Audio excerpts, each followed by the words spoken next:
बात करने के लिए लॉगिन करें www.astrotak.com। मित्रों नमस्कार, मैं हूं आपका फ्रेंड कमल नंदलाल और मैं आप सभी दर्शकों का हार्दिक अभिनंदन करता हूं एस्ट्रो तक की खास प्रस्तुति वास्तु का सच सिर्फ कमल नंदलाल के साथ में। तभी तो आपसे कहता हूं कि एस्ट्रो तक को लाइक करें, सब्सक्राइब करें। और कमल नंदलाल तो ये कहता ही है कि शेयर तो बनता है, क्योंकि आपका एक शेयर बहुत बड़ा काम करता है। आपका एक शेयर किसी के जीवन से दुख, दुर्भाग्य और दरिद्रता को मिटाता है, इतने बड़े पुण्य का काम करता है। आपका एक शेयर आप ही के जीवन में सुख, समृद्धि और सौभाग्य लेकर आता है। तो थोड़ा सा पुण्य कमा लीजिए, शेयर कर दीजिए। अपने साथ साथ किसी दूसरे व्यक्ति के जीवन में भी आशा का दीपक जलाइए, शेयर ज़रूर कीजिए।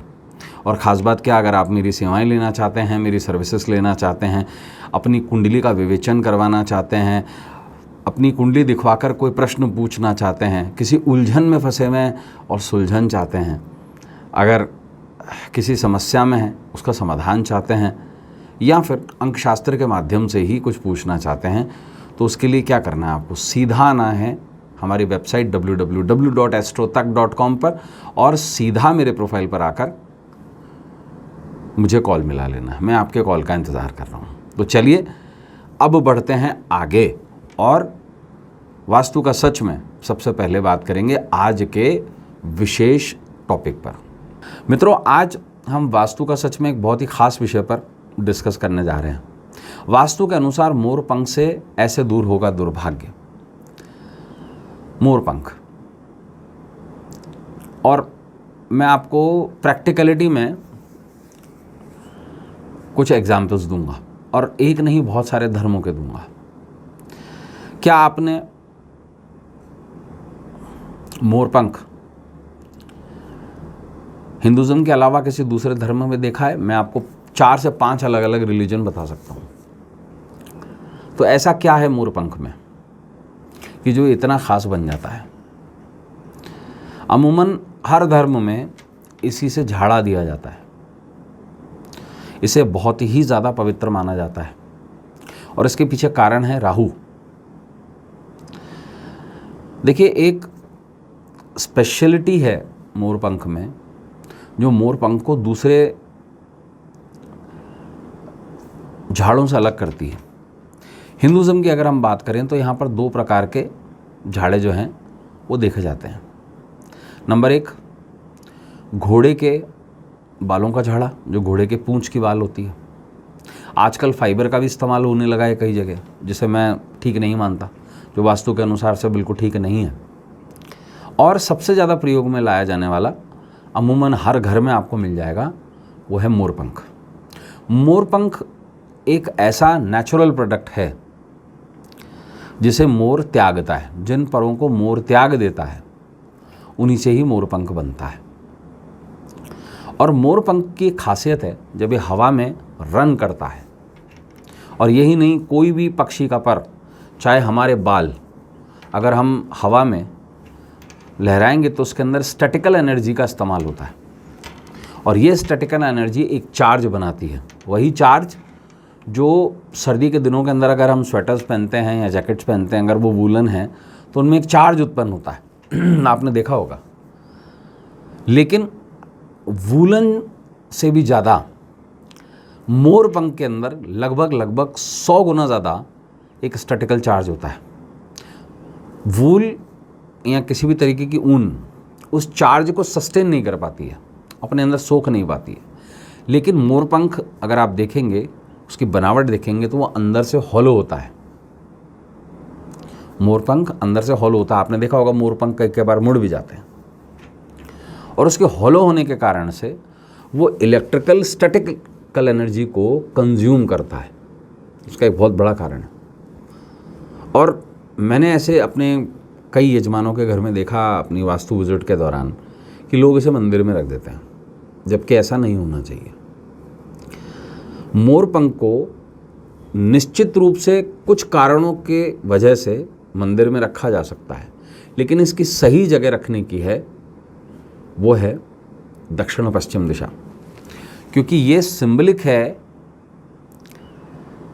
मूलतः राहु का, और इसका काम है सोख लेना और झाड़ देना। आप कभी भी हनुमान जी के मंदिर चले जाएं, आप किसी भी देवी के मंदिर चले जाएं, तो आपको वहाँ एक झाड़ा मिलता है, और ज़्यादातर अगर वहाँ कोई पंडित पुजारी बैठे हुए हैं तो वो आपको भी झाड़ा करते हैं, आपके ऊपर से भी वो नेगेटिविटी का चार्ज उतार देते हैं।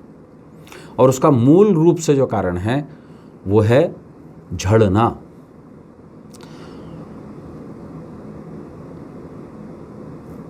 मोरपंख ना ही केवल आपके जीवन से नेगेटिविटी को उतारता है, कई मामलों में मोरपंख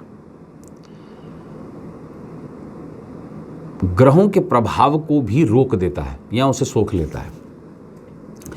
जिस किसी भी व्यक्ति को अगर शनि से संबंधित समस्या है तो इसे पश्चिम दिशा में लगाया जा सकता है, श्री कृष्ण के पिक्चर के साथ में। जिन किसी लोगों को भी अगर राहु से समस्या है तो इसे निश्चित रूप से आप दक्षिण पश्चिम दिशा में लगा सकते हैं, सरस्वती की पिक्चर के साथ में। जिन किन्हीं भी लोगों को मंगल से संबंधित प्रॉब्लम है, जिनके एक्सीडेंट्स बहुत ज़्यादा होते हैं, वो इन्हें हनुमान जी की पिक्चर के साथ में घर की दक्षिण दिशा में लगा सकते हैं। अब ध्यान देने योग्य बात यह है कि इसे कैसे लगाएं। क्या इसके बहुत सारे मोरपंख लगा दें? नहीं। मोरपंख जब कभी भी लगाना होता है किसी भी ग्रह के प्रभाव को रोकने के लिए, स्पेशली शनि मंगल और राहु के प्रभाव को रोकने के लिए, तो उसे हमेशा एक की संख्या में ही लगाया जाता है। दूसरी बात, इसका अगर धन के लिए प्रयोग किया जाए ताकि धन को अग्रसर बढ़ाने के लिए, तो इसे बांस से बनी हुई बांसुरी के ऊपर बांध के इसे घर की दक्षिण दिशा में लगाया जाता है, क्योंकि ये दिशा लक्ष्मी और कृष्ण की भी कही गई है और कृष्ण के श्रीनाथ स्वरूप की कही गई है। इसके अलावा अगर आपके घर में बच्चों को या आपके घर में कोई ऐसी आपदा आती है जिसको हम नेगेटिविटी मान लेते हैं, किसी भी तरीके की कोई ऐसी आपदा जो आकाशीय आपदा है, तो उस केस के अंदर इसे घर से बाहर की तरफ लगाया जा सकता है और उस समय पर इसे 6 के नंबर में लगाया जाता है। 6 नंबर अरी होता है, यानी कि किसी भी तरीके के नेगेटिव इफेक्ट जो आपकी तरफ भेजा गया है उसे रोकने में बहुत बड़ा सहायक होता है। इसके कई ऐसे प्रयोग जो दूसरे धर्मों में भी हैं कि छोटे मोरपंख लेकर के उसे नींबू के अंदर गाड़ के अगर इसे घर की दक्षिण दिशा में बाहर की तरफ प्लेस कर दिया जाए तो वो स्टैटिकल एनर्जी, कोई भी जो नेगेटिव एनर्जी है उसको भी रोक देता है। साथ में ही आपका दुर्भाग्य कैसे दूर करता है, इसका सबसे फाइनेस्ट एग्जाम्पल है कि आप इसे रखने के लिए घर की दक्षिण पश्चिम दिशा चुनें और जब आप आरती कर रहे हों उस समय पर अगर आपके हाथ में कोई झाड़ा हो, बंच, और वो अगर आप पूरे घर में लगाते जाएं डेली, तो पर्टिकुलरली एक सूर्योदय से दूसरे सूर्योदय के बीच में वहाँ की नेगेटिव एनर्जी सोखी जा सकती है और आपका दुर्भाग्य भी सोखा जा सकता है। तो मित्रों, आज के लिए बस इतना ही। कल आपसे फिर मुलाकात होगी, तब तक देखते रहें एस्ट्रोतक।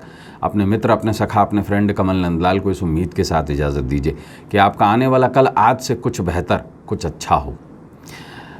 एक नए विषय के साथ आपसे फिर मुलाकात होगी, तब तक देखते रहें एस्ट्रोतक।